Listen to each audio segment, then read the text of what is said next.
여러분 안녕하세요. 채널 CMO의 TJ입니다. 오늘 살펴볼 회사는 스포츠트레이더인데 회사에 대해서 설명하기 전에 요즘 증시에 대해서 살짝만 언급하고 시작하도록 하겠습니다. 요즘 증시가 좀 알쏭달쏭하죠. 급락했다가 급등했다가 계속 왔다리 갔다리 방향 못 잡고 있는 것 같은데 이런 시점이 전형적으로 상승이냐 하락이냐 방향 잡는 그런 시기인 것 같아요. 급등락을 반복하다가 조정 끝내고 위로 올라가던가 그게 아니면 급등락을 하다가 지지가 깨지면서 바닥으로 쑥 빠지던가 이럴 때 여러분이 꼭 챙겨 보셔야 될 게 각 종목의 주봉하고 월봉 차트인 것 같아요.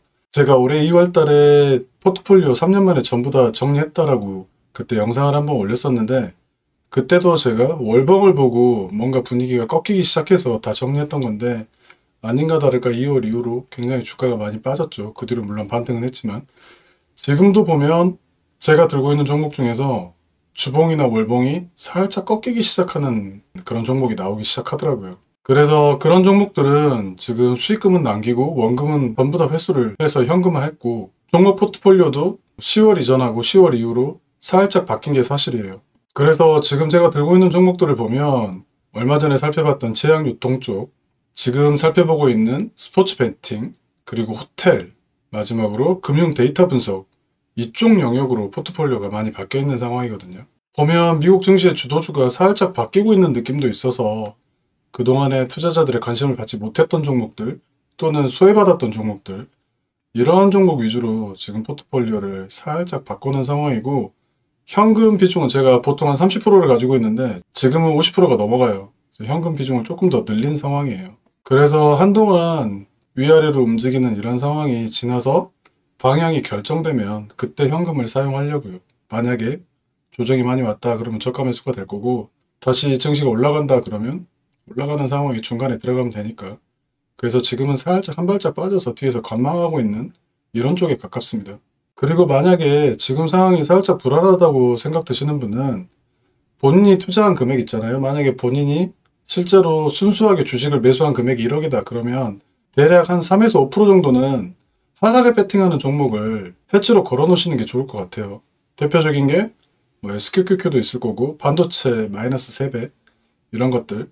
그래서 1억을 투자하셨다 그러면 한 300에서 500만 원 정도 그냥 반토막이 나더라도 그 해치를 걸어 놓는 게 나쁘지 않은 상황인 것 같아요. 괜히 지수가 하루는 빠지고 하루는 오르고 이런 상황에 따라서 매매했다가 계좌만 녹는 상황이 될 수가 있으니까 보유하는 종목은 그대로 유지하되 해치 종목 하나 정도만 추가해서 걸어 놓으시면 훨씬 낫겠다. 그런 의견입니다. 자, 그럼 스포츠레이더 시작해 보겠습니다. 스포츠레이더는 2001년도에 생긴 회사인데 처음에는 노르웨이에서 이 회사가 설립됐다가 스위스 출신의 투자자가 지분 인수를 하면서 본사를 스위스로 이전을 합니다.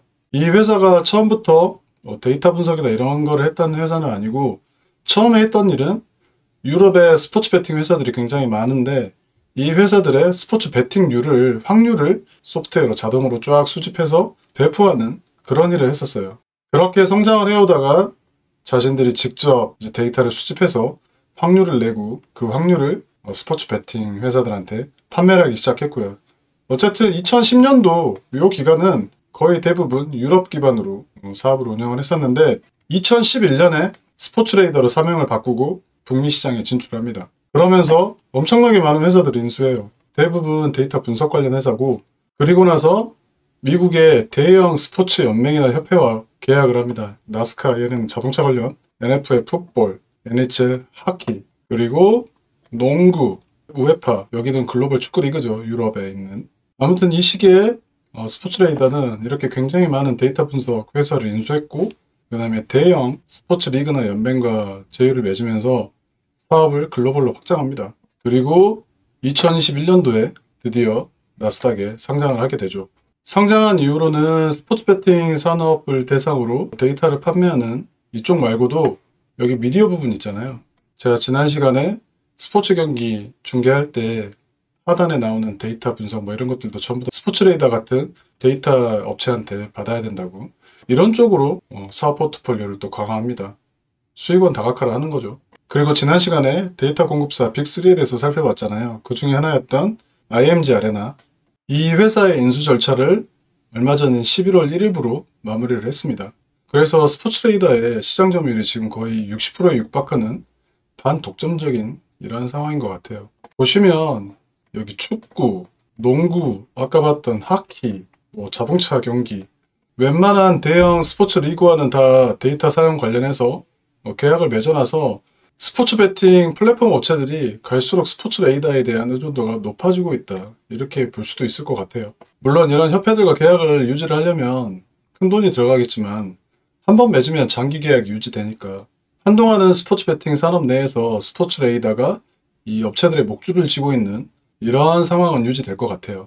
그러면 그동안 제가 산발적으로 말씀드렸던 스포츠 레이더의 그 사업 부분을 쫙 정리해보면 이렇게 구분해 볼 수 있어요.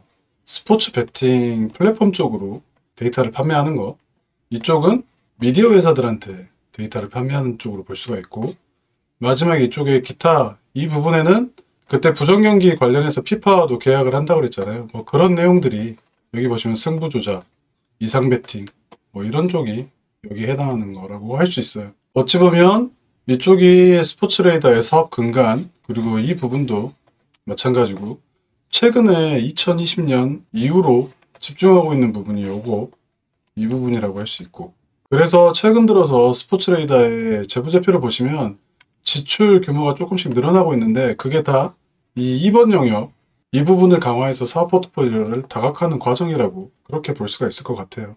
그 다음에 스포츠 레이더가 그 스포츠 플랫폼 업체나 미디어 회사들한테 과금하는 방식, 다시 말해서 스포츠 레이더의 매출원을 자세히 살펴보면 우선 고객은 크게 두 부분이죠. 스포츠 베팅 플랫폼 그리고 미디어 쪽. 현재는 여기 스포츠 베팅 플랫폼 쪽 매출이 훨씬 더 큰 상황이고, 여기서 스포츠 베팅 플랫폼이 스포츠 레이더에게 데이터 사용료로 지급하는 이 금액들을 보면 스포츠 베팅 플랫폼이 도대체 어떻게 돈을 버는 거지라는 의문이 들 정도로 엄청나게 뜯어가요. 자, 구체적으로 보시면 실시간 경기 데이터 이거 관련해서 월이나 연 단위로 구독료를 받아가고, 그 다음에 스포츠 베팅 플랫폼에서 매출이 발생되잖아요. 이 베팅 매출을 핸들이라고 하는데 전체 핸들 금액의 0.25에서 0.5% 수준으로 또 수수료를 떼갑니다. 다시 말하면 스포츠 베팅 플랫폼이 베팅 고객을 확보하기 위해서 대대적으로 홍보를 할 것이고 마케팅 비용도 쏟아붓고 할 건데, 이 스포츠 레이더는 광고비 한 푼 안 내고 스포츠 베팅 플랫폼에서 매출이 발생되면 그 매출 금액의 0.25%에서 0.5%를 수수료 목록으로 떼간다. 뿐만 아니라 지난 시간에 팍스나 ESPN 같은 미디어 사업자들도 자사의 온라인 사이트에 그 스포츠 베팅 플랫폼 쪽에서 플랫폼을 받아서 이 스포츠 베팅 서비스를 한다고 그랬잖아요. 이들 미디어 사업자들의 플랫폼에서 발생되는 매출에 대해서도 스포츠 레이더가 수수료를 떼가요. 여기에 스포츠 베팅 플랫폼에서 사람들이 모여서 스포츠 베팅을 하려면 경기가 진행되는 실시간 상황도 보면서 뭔가 자료가 나와야 베팅을 할 거잖아요. 이때 실시간 경기 영상 제공에 대한 또 수수료를 또 받습니다. 이 실시간 경기 영상에 대한 수수료도 보는 사람이 늘어나면 늘어난 만큼 수수료 금액이 올라가요.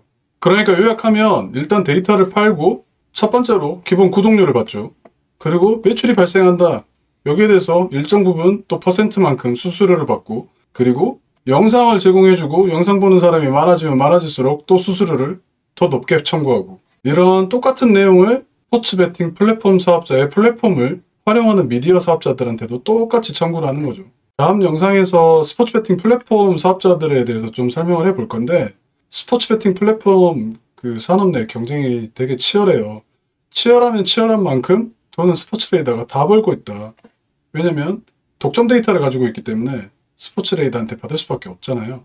그리고 얼마 전에 로빈후드가 스포츠 베팅 쪽에서도 프리딕션 쪽, 그러니까 승부 예측하는 거, 이쪽 서비스를 시작했는데 만약에 이쪽 서비스를 본격적으로 키우기 시작하면 로빈후드 쪽에서도 이 실시간 베팅 쪽으로 들어올 거고, 그러면 결국 또 스포츠 레이더한테 데이터를 받아 써야 되겠죠.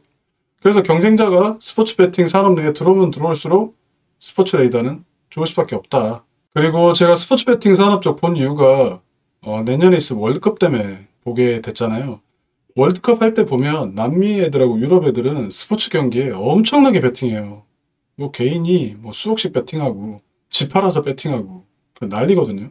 내년에 월드컵 시즌이 지나고 나면 스포츠 레이더 매출이 그때 최고가 찍히지 않을까 이렇게 조심스럽게 예측도 되는데 한번 같이 지켜보시는 걸로 하고, 스포츠레이더의 두 번째 고객군, 이 미디어 쪽. 지난 시간에도 말씀을 드렸지만 미디어가 방송 중계를 할 때 단순하게 영상을 중계만 한다. 그러니까 여기 방송권. 이 부분은 협회나 리그한테 걔네들이 직접 찾아가서 계약을 하면 되는 거고, 만약에 방송을 하면서 데이터를 하단에 놓고 싶고 데이터를 사용하고 싶다. 그러면 스포츠레이더 찾아가서 데이터 사용권에 대한 라이센스를 받아야 되는 거죠. 최근에는 또 방송 중계를 할 때 시청자들하고 소통을 되게 중요하게 생각하잖아요. 그래서 오늘 경기에 최고의 선수는 누굴 것 같냐 투표도 하고 하는데, 이 부분 역시도 데이터 사용료를 내야 됩니다. 이게 데이터하고 무슨 상관이 있는지 모르겠는데 아무튼 그렇다고 하네요. 그래서 이렇게 수익 구조를 종합해보면 스포츠레이더의 매출이 폭발적으로 늘어나거나 그러지는 않을 것 같아요. 다만 안정적으로 꾸준히 성장하는 이런 종목일 가능성이 높은데, 그래서 미국에서 기관 투자자들이 굉장히 선호하는 종목 중에 하나가 스포츠레이더라고 합니다. 다만 여러분이 투자를 생각하실 때 고려해야 될 부분은 이쪽인 것 같아요. 갈수록 리그 독점권 데이터 사용에 대한 그 계약 금액이 높아지고 있다. 이거 지난 시간에 말씀드렸죠. NBA하고 10년 데이터 사용 계약하는데 1조 들었다고. 그리고 얼마 전에는 미식축구 NFL 독점권을 지니어스 스포츠가 스포츠레이더한테 뺏어갔어요. 더 높은 금액을 배팅을 했겠죠. 스포츠협회와 한번 계약을 하면 보통 10년 동안은 독점권이 유지되니까 스포츠레이더가 됐건 지니어스 스포츠가 됐건 스포츠협회와 데이터 사용에 대한 독점 기간이 어느 정도 남아있느냐, 이거를 확인하시는 게 굉장히 중요할 것 같아요. 이 부분은 각 회사 홈페이지 IR 자료 보시면 다 나와 있어요. 저 역시도 이 부분에 대해서 전부 다 확인을 했었고, 최소한 5, 6년 정도는 스포츠레이더가 문제는 없겠다라는 판단이 들어서 지금 스포츠레이더 투자를 마무리한 상태고요. 혹시라도 스포츠레이더나 지니어스 스포츠 투자를 생각하고 계시다면 이 부분에 대해서 꼭 판단해 보시고, 이쪽 부분 있잖아요. 이쪽 부분이 이쪽 부분보다 더 크다. 그러면 투자를 해보시는 것도 나쁘지 않을 것 같아요. 만약에 이쪽이 더 크다고 생각이 된다. 그러면 절대 투자하시면 안 되겠죠. 제가 오판한 걸 수도 있잖아요. 그러니까 꼭 이 잔여기간이나 오늘 영상에서 짚었던 포인트들 각자 잘 확인해 보시고 그 다음에 결정하시는 게 좋을 것 같아요. 자, 오늘은 스포츠레이더에 대해서 살펴봤고, 다음 시간에는 스포츠 베팅 플랫폼에 대해서 살펴보도록 하겠습니다. 시청해주셔서 감사합니다.